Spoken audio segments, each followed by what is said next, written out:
اور حارث روف سے بات کی اور بتایا کہ انہیں افغانستان کے خلاف T20 سیریز میں آرام دیا جا رہا ہے۔ نجم سیٹھی نے زور دیتے ہوئے کہا کہ کپتان بابر اعظم ان کے مستقل کپتان ہیں، ان کے علاوہ ٹیم کا کوئی دوسرا کپتان نہیں، البتہ افغانستان کے خلاف سیریز کے لیے شاداب خان کو کپتانی سونپی گئی ہے۔ میں نے بابر اعظم سے بات کر لی، میں نے رضوان سے بات کر لی، میں نے شاہین سے بات کر لی، فخر سے بات کر لی، ہم ان کو ریسٹ کر رہے ہیں اور سارے خوش ہیں، نو پرابلم۔ دوسری بات یہ ہے کہ کسی قسم کی کوئی تھریٹ نہیں ہے۔ جو ہمارا اسٹیبلشڈ کیپٹن ہے Babar Azam, he remains the captain of the Pakistan national squad. جس دن بابر مجھے کہے گا کہ جی میں نے ایک کیپٹنسی چھوڑنی ہے، 2 رکھنی ہے، یا تینوں رکھنی نہیں ہے، یا 1 رکھنی ہے، 2 نہیں رکھنی، یہ بابر کا فیصلہ ہوگا۔ میں اس کی بڑی عزت کرتا ہوں، ہمارا وہ ٹاپ سٹار ہے، اور مجھے بڑی خوشی ہے کہ ہی ہیز سپورٹڈ دس، یہ جو انیشیٹو ہم اب لے رہے ہیں۔ حارث روف سے بھی بات ہو گئی، سو اب رہ کچھ کوئی بھی نہیں گیا۔ جن کو ہم 4 یا 5 لوگوں کو ہم ریسٹ کر رہے ہیں، دے آر آن بورڈ، ان کی پلیس پکی ہے ہماری ٹیم میں۔ فوراً ہم بعد کی جو ٹیمیں بننی ہیں ان کے اوپر کوئی تھریٹ نہیں ہے، وہ ہمارے اثاثے ہیں، ان کو جینیونلی ریسٹ دیا جا رہا ہے، اور باقی لوگ جو آ رہے ہیں ان کو ٹیسٹ کیا جا رہا ہے۔ تو یہ میں نے آپ کو بیک گراؤنڈ دینی تھی ساری چیز کی۔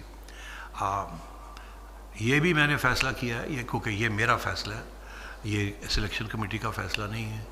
کنسلٹیشن میں نے ان سے کی ہے کہ Shadab will be the captain of this tour. لیکن پریس کانفرنس میں نجم عزیز سیٹھی سے یہ بھی سوال ہوا کیا وہ مستقبل میں تینوں فارمیٹ کے کپتان پر عمل کرنے جا رہے ہیں، جس پر نجم عزیز سیٹھی نے کہا ابھی ان کا کپتان بابر اعظم ہے، لیکن دنیا میں بھی تینوں فارمیٹ کے علیحدہ کپتان بنائے جاتے ہیں، وہ آگے چل کر یہ دیکھیں گے، لیکن ابھی بابر اعظم ہی ان کے کپتان ہیں۔ بابر کو بھی اس بات کا پتہ ہے، بابر از دا کیپٹن، اور وہ رہے گا کیپٹن جب تک وہ نہیں کہے گا کہ میں نے نہیں رہنا، یا آپ لوگ سارے اتفاق کریں گے کہ کچھ اور چینجز ہونے چاہیے۔ تو میں تو آپ لوگوں کی بات سنتا ہوں، کیپٹن کی بات سنوں گا، تو پھر جا کے فیصلے ہوں گے، اور ڈیٹا بیس فیصلے ہوں گے، اور کوئی فیصلے نہیں ہوں گے۔ اس وقت Babar is the captain of all 3 formats, as far as I am concerned this is unchanged. But آپ نے دیکھا دنیا میں کیا ہو رہا ہے کہ ہر فارمیٹ کے لیے ڈفرینٹ، تو وہ بھی ایک چیز ہم دیکھیں گے ایز وی گو along۔ اس وقت تو Babar is a perfect player for all 3 formats. Pakistan cricket board کے چیف سلیکٹر ہارون رشید نے کہا کہ آرام دینے کے لیے سینئر کھلاڑیوں سے مشاورت کی گئی ہے۔ شاداب خان سے بھی ٹیم کے انتخاب پر بات چیت ہوئی ہے۔ افغانستان کے خلاف سیریز میں نوجوان کھلاڑیوں کو شامل کرنے کا مقصد بینچ اسٹرینتھ کو استعمال کرنا ہے، کیونکہ ہر سیریز 1 سے 2 نئے کھلاڑیوں کو ٹیم میں شامل کیا جاتا ہے جنہوں نے ڈومیسٹک کرکٹ میں پرفارم کیا ہو، لیکن وہ بغیر کھیلے ہی واپس آ جاتے ہیں اور پھر انہیں موقع نہیں ملتا۔ سب سے پہلے تو آپ کا یہ کہنا کہ نکالا ہے، اس سے تھوڑا سا مجھے اعتراض ہے۔ نکالا نہیں، ان کو ریسٹ پرووائڈ کیا، اور جیسے بھی چیئرمین صاحب نے آپ کو بتایا ہے کہ ان سے باقاعدہ پوری بات چیت ہوئی ہے، اس کے بعد ہی ہم نے یہ سارے فیصلے کیے ہیں۔ شاداب خان کے متعلق بھی بتایا کہ اس سے بھی بات کی گئی اور ان کے ساتھ ٹیم بھی ڈسکس ہوئی، سو سب آن بورڈ ہے۔ دیکھیں، ایک سب سے امپورٹنٹ چیز ہم سب کو یہ سمجھنی چاہیے کہ چاہے پاکستان کرکٹ بورڈ ہو، سلیکشن کمیٹی ہو، ٹیم مینجمنٹ ہو، ہم سب کا گول ایک ہے۔ وہ گول یہ ہے کہ پاکستان ٹیم کو مضبوط سے مضبوط ترین بنانا۔ دنیا بھر میں آپ دیکھیں گے ان کی بینچ اسٹرینتھ کتنی زیادہ ہے، ویئرز پاکستان میں ابھی تک ہم 15 سے 20 لڑکوں میں ہم گھوم رہے ہیں۔ تو ہمیں ایک اپرچونٹی ملی اس افغانستان سیریز کے نتیجے میں، تو کیوں نہ ہم ایسے ینگسٹرز جو پرفارم کر رہے ہیں، ورنہ ہسٹری یہ بتا رہی ہے کہ یہ پلیئرز ٹیم میں آتے ہیں، بغیر کھیلے ہوئے چلے جاتے ہیں، اور بغیر کھیلے ہوئے ٹیم سے باہر ہو جاتے ہیں۔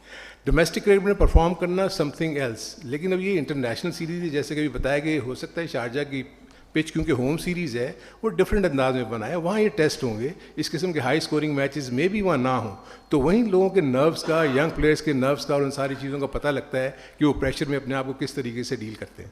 پاکستان کرکٹ بورڈ کے سربراہ نجم سیٹھی سے پریس کانفرنس کے دوران سوال ہوا جو ٹیم منتخب کی گئی ہے، جس ٹیم میں سینئر کھلاڑیوں کو آرام کرایا گیا ہے، اگر شارجہ میں افغانستان کے خلاف سیریز میں ناکامی کا سامنا کرنا پڑا تو کیا آپ ذمہ داری قبول کریں گے؟ اس پر نجم عزیز سیٹھی بولے کرکٹ بورڈ نے کبھی ناکامی کی ذمہ داری قبول نہیں کی، سلیکشن کمیٹی ہے نا، کپتان ہے نا، وہ ذمہ دار ہوں گے۔ یار میری بات سنو، بورڈ کبھی ہار جیت کی ذمہ داری نہیں لیتا، ہم تو سلیکٹرز پہ پھینک دیتے ہیں۔ تو اس لیے یہ تو میں نے پہلے آپ سے یہ کہہ دیا کہ یہ سیریز کا مقصد یہ نہیں ہے کہ ہم جیتنے جا رہے ہیں، ہمارا مقصد فرق ہے، ہم اپنے لڑکوں کو بلڈ کرنے جا رہے ہیں، ہار جیت ہوتی ہے کوئی بات نہیں، ہمارا جو ایم ہے وہ اوپر ہے، وہ جیتنا جا کے، وہاں ہار جیت ہمارے لیے امپورٹنٹ ہے. This is an experiment to create new talent, to check out things. تو I am not worried about ہار جیت.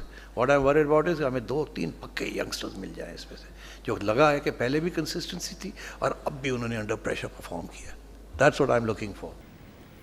پاکستان کرکٹ بورڈ کے سربراہ نجم عزیز سیٹھی دبئی روانہ ہو رہے ہیں پاکستان سپر لیگ سیزن 8 2023 کے فائنل کے ٹھیک بعد، اور انٹرنیشنل کرکٹ کونسل کی میٹنگ میں وہ شرکت کریں گے. اور اس میٹنگ کا ایک اہم agenda Asia cup cricket tournament بھی ہے، جو کہ ایشین کرکٹ کونسل کا معاملہ ہے. لیکن دوسری جانب مستقبل قریب میں پاکستان کو چیمپئنز ٹرافی کی میزبانی کرنی ہے، جو کہ ICC کا ایونٹ ہے.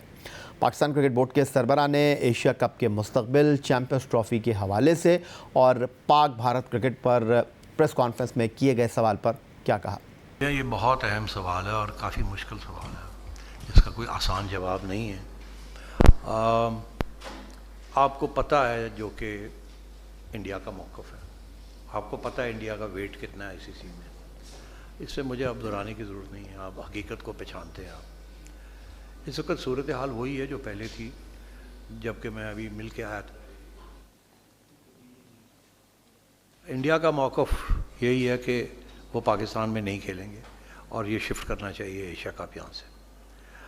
ہمارا یہی موقف ہے کہ اگر آپ یہ کریں گے تو پھر ہمیں سوچنا پڑے گا کہ ہم آ سکتے ہیں انڈیا ورلڈ کپ کے لیے کہ نہیں. یہ بھی ان ریزالوڈ ہے. ایک ICC کا میٹر ہے، ایک ACC کا میٹر ہے، مگر آگے جا کے چیمپئنز ٹرافی بھی آ رہی ہے، وہ ICC کا میٹر ہے، وہ بھی پاکستان کو ملی ہوئی ہے. تو یہ بڑے سیریس قسم کے اور کمپلیکس ایشوز ہیں. اب مجھے یہ تینوں ICC اور ACC کو جا کے وہاں بات کرنی پڑے گی اور کوئی نہ کوئی پوزیشن لینی پڑے گی. اس میں نے گورنمنٹ سے موقف پوچھا ہے کہ ان کا کیا موقف ہے. ظاہر ہے کہ اگر انڈیا نہیں کھیلتا یہاں اور پیٹرن یہ کہتا ہے کہ جی ڈزنٹ میٹر، آپ ورلڈ کپ جا کے کھیلیں، تو پھر گورنمنٹ کا موقف سامنے رکھنا پڑے گا. اگر میں سوچتا ہوں یا آپ مجھے کہتے ہیں کہ کوئی بات نہیں، اگر انڈیا یہاں نہیں آتا تو آپ شفٹ کر دیں ایشیا کپ کو اور ورلڈ کپ آپ کھیلنے چلے جائیں، اور گورنمنٹ مجھے کہتی ہے نہیں، تو پھر مجھے گورنمنٹ کا دیکھنا پڑے گا. تو یہ کافی سیریس ایشوز ہیں. ابھی اخباروں میں خبریں چل رہی ہیں کہ گورنمنٹ کا موقف یہی ہے کہ اگر انڈیا نہیں کھیلے گا تو ہم بھی نہیں کھیلیں گے جا کے وہاں. کیونکہ دیکھیے میں سمجھتا ہوں کہ اس موقف میں کافی وزن ہے. اگر انڈیا کہتا ہے یہاں ان کی سیکیورٹی کا ایشو ہے اور ساری دنیا کہتی ہے یہاں کوئی سیکیورٹی کا ایشو نہیں ہے، اور میں یہ کہتا ہوں کہ ہماری ٹیم کو انڈیا کے اندر سیکیورٹی کا ایشو ہے کیونکہ جس قسم کے کمیونل حالات وہاں چل رہے ہیں تو اس میں بھی بڑا وزن ہے. تو یہ ساری چیزیں اب دیکھنی پڑیں گی، کیا موقف لینا چاہیے یا نہیں پاکستان کے نیشنل انٹرسٹ میں، اور اس میں یقینی طور پر حکومت اور سیکیورٹی ایجنسیز کا جو موقف ہے وہ سامنے رکھنا پڑے گا. وقت ہوا ایک بریک کا، لیکن اس سے پہلے آپ کو بتانا ضروری ہے score is presented by Cola next. Break کے بعد بات کریں گے پاکستان سپر لیگ سے جڑی کچھ خبروں کی.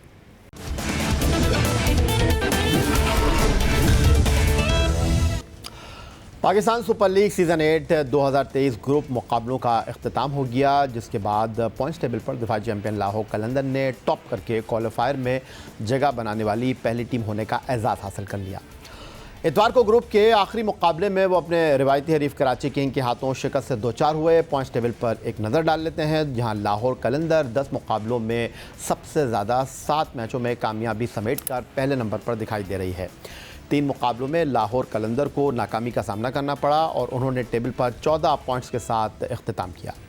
محمد رضوان کی قیادت میں کھیلنے والی ملتان سلطان نے 10 مقابلوں میں 6 میں کامیابی سمیٹی، 4 میں انہیں ناکامی کا سامنا کرنا پڑا اور ان کے پوائنٹس 12 رہے اور ٹیبل پر ان کی پوزیشن دوسری ہے.